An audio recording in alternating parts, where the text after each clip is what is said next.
Hey everyone, Charles here. Welcome to Backroads Living.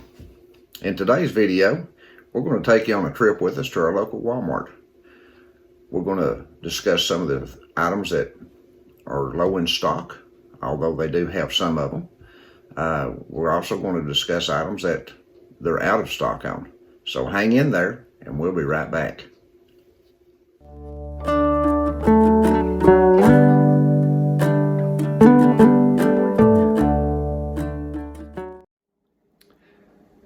Hey folks, thanks for stopping by our channel again.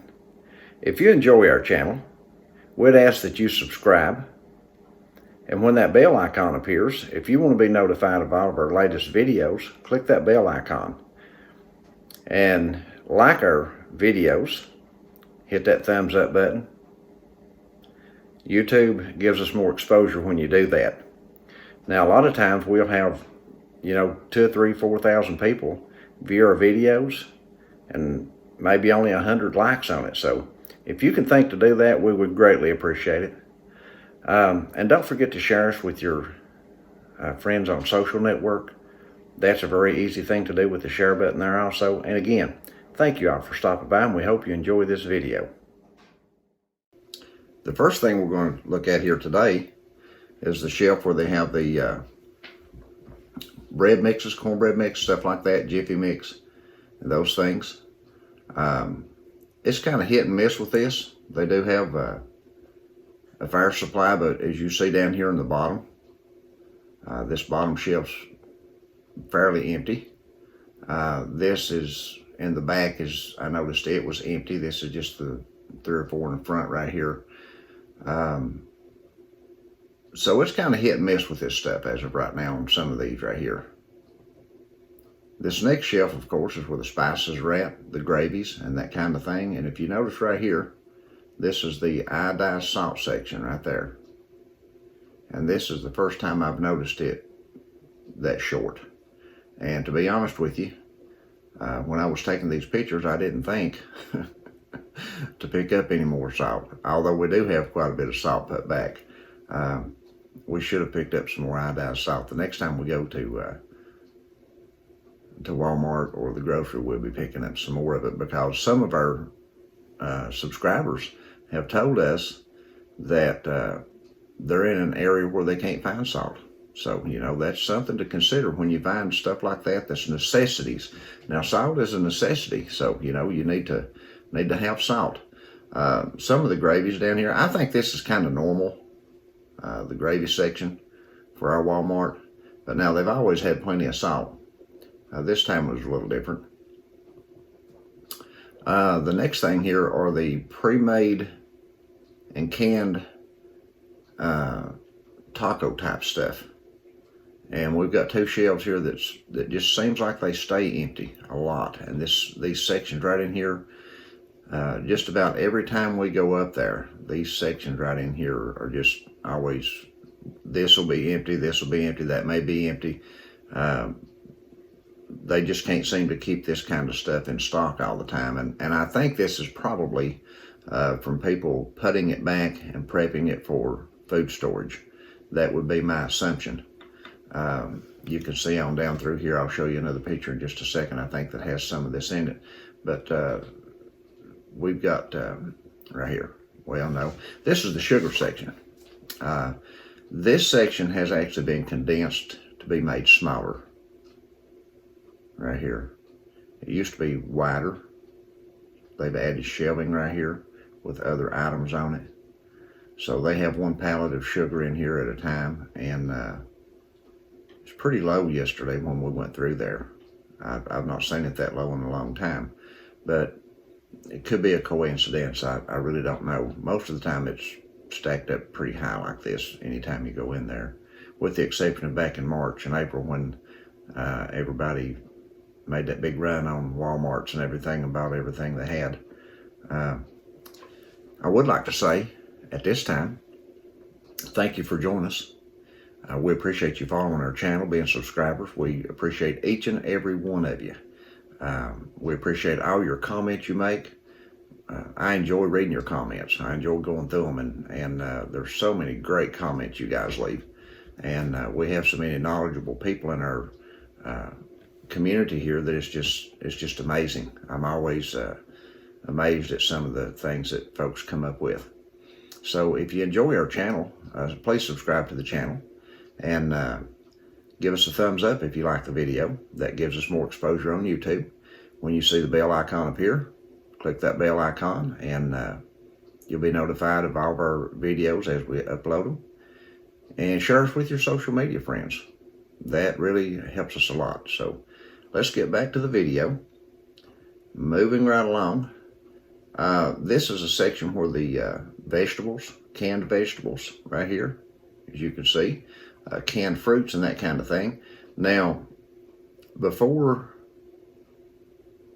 this thing happened back in March and April, this whole section right here, even where this fruit is and this fruit is, this whole section right through here, and if I'm not mistaken, this section here, this may have not been, but I know all of this section right through here, all of this section, and all of this section back beyond this was all canned vegetables.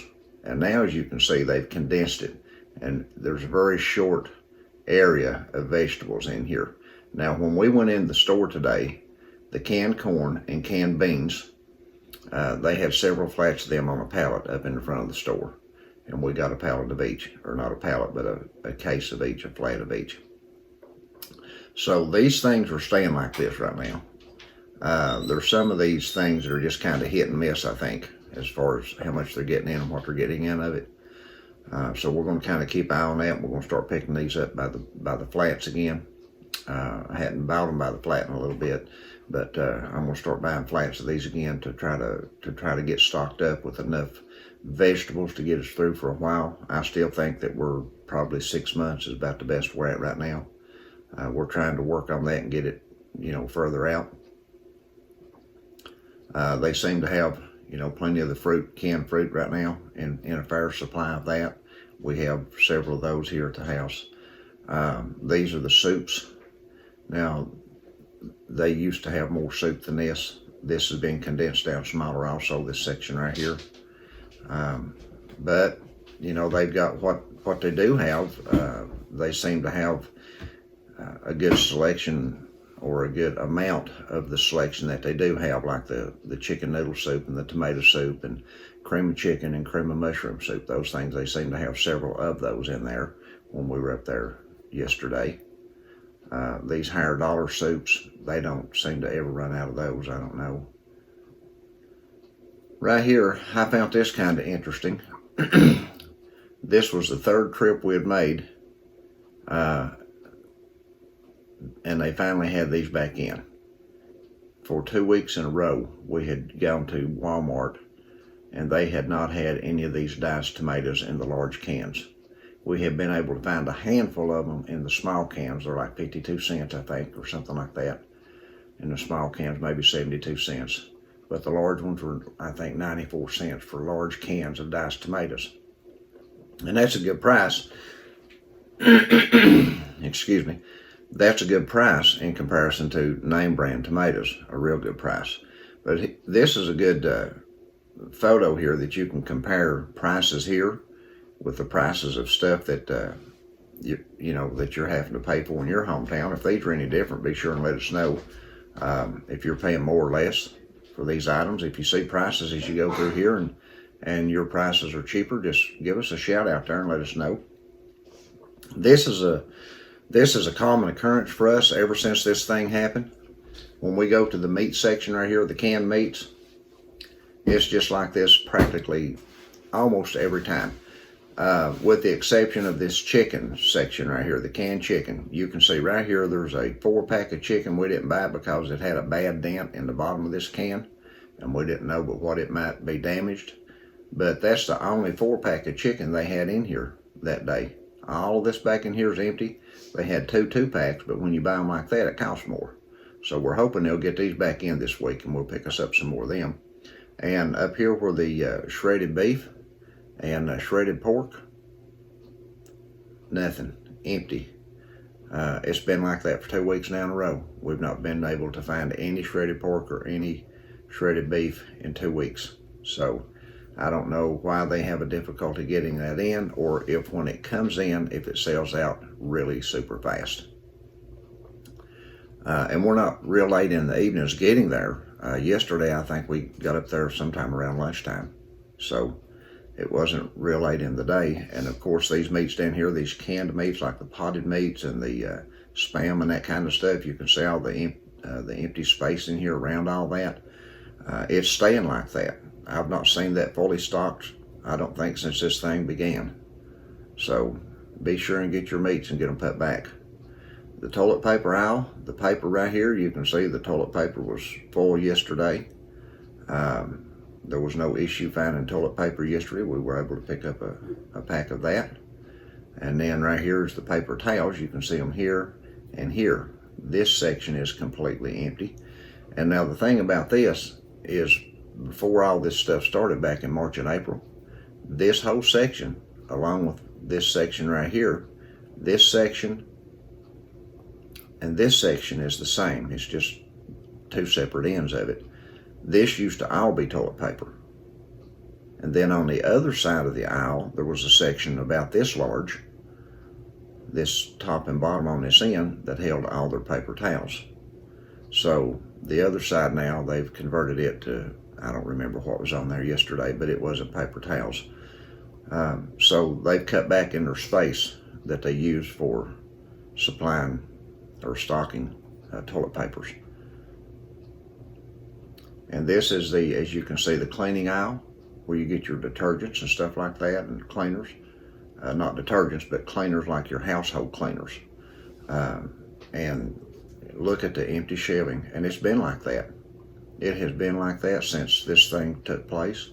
I don't know if there are certain products that they're getting, that they were having to get from other countries that they can't get now. That could be the case, I don't really know. But whatever it is, these shelves are just empty. There's a limited supply of what you can find there in that. And again, don't forget, now this is not them, but they make those Clorox tablets in those small bottles that you can purchase.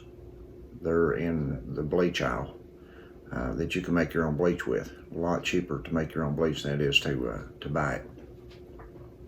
Now here's the aisle. This is the bleach aisle. You can see the bottom section here where the great value type stuff, the store brand bleach, it stays pretty much like that. And right here's the Lard of the store brand. It stays sold out pretty much all the time. Looks like there's 2 gallons of bleach there, and all in behind it, and this whole shelf is empty. This has been fronted. There's 1 or 2 rows there, and the rest of it in behind it's empty. This is the same way. All that behind it's empty. You can see that they're just, they try to keep this stuff fronted, it seems like to me, to have the appearance of having plenty in stock, when maybe they're not.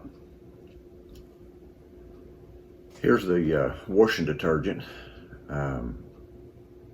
It's nothing uncommon to go in there to find one of these shelves completely empty, or one of these up here empty. We're buying this stuff up here. Every time we go in, we're buying one of those washing detergents, and in the past 2 weeks, the one we buy right there has gone up $1. So keep that in mind. What you buy now, you're saving money for next week, for next month, because as these prices keep increasing. That's another thing to think about with your food too. What you buy and put back now is not a waste. You're actually saving money in the long run, because what you buy now for $1 might be $1.75 next week. It might be $2.25 the week after. It might be $2.50 a month from now. So buying it now in quantities is going to save you money. Saves you on your grocery bill. This is the cat food aisle. Now it stays stocked better than the dog food, but as you can see, it's still pet food right here. This entire section right here is empty. Almost this whole section is empty. There's big gaps in this stuff here. This stuff stays sold down a lot, and I don't think I got the dog food section in with this one, but it was much worse. It was bare. They was only like a couple of rows that had some canned dog food on it, and a lot of the dog food we buy in the packaging. There'll be like 10 or 12 to a pack, and those were sold out. So it was pretty bare. And I was going to pick up some Crisco lard, and when I went to the section where it normally is, right in here, I can't remember what they've put in, or I don't know what they put in here, but the Crisco lard in the large can is completely gone. I don't know if they'll be replacing it or not, but they have actually taken out the section where it goes and replaced it with some of this stuff. It used to sit right in this area, the large cans of Crisco lard. So that's gone. I'm hoping they get it back. If not, I'll have to pick up some more at the grocery store. But even the small cans of Crisco lard was $2.84, I think. So yeah, keep that in mind when you're buying this stuff. Keep a check on what you're getting. The flour and meal, it was fairly stocked with the Great Value brand and all the rest of it. They weren't low on it this time. Here's the section where the alcohol is normally at. Now they've got plenty of hydrogen peroxide right here, as you can see on the bottom aisle. But right here's the little bitty place they've condensed, and that's been cut down since March and April. It used to be a much larger space, but now they've got a very small space here for their alcohol. The 90 and 70% both fit in this one small section right here. And this is like the 4th trip we've made up there, and out of 4 trips, they had it in stock one time, I think. So keep that in mind. Now we did have a commenter, Paulette Gomez, said that she had been able to find gallons of alcohol at maybe Walgreens or somewhere like that. So I went on a hunt for alcohol in Walmart in a gallon, and I found it, but it was like $40 a gallon. And that's crazy, because this stuff right here is like $1.24, or $1, you know, maybe for the 90% might be a little more, maybe $2, but you get 16 ounces. And for 70% alcohol, what that was in that gallon, you could buy a gallon worth of 70% alcohol in these 16-ounce containers for like $10 or $12. Whereas if you bought it by that gallon jug, so I don't know if there was something special about that stuff in that gallon jug or not. I didn't pull it off the shelf to look at. I was like, wow, I'm not interested in that. But anyway, that kind of concludes what we wanted to show you at our Walmart in this video. And if you are seeing things that are disappearing off the shelves, or things that are difficult to find in your town or city, be sure and let us know, update us, and keep us informed. We kind of want to see if there's a trend going on here, and if there's certain items that are really difficult to find all across our country. So keep us informed on that, and don't forget to stop back by and check in on us. And again, thank you for watching our video. If you haven't subscribed, subscribe to our channel, like our video, click that bell icon when it appears to be notified of all of our recent uploads as we upload them, and share us with your friends on social media. So again, it concludes our tour of our local Walmart. So everybody have a great day, and may the Lord bless and keep you and watch over you. And until the next time, we'll see you in the next video.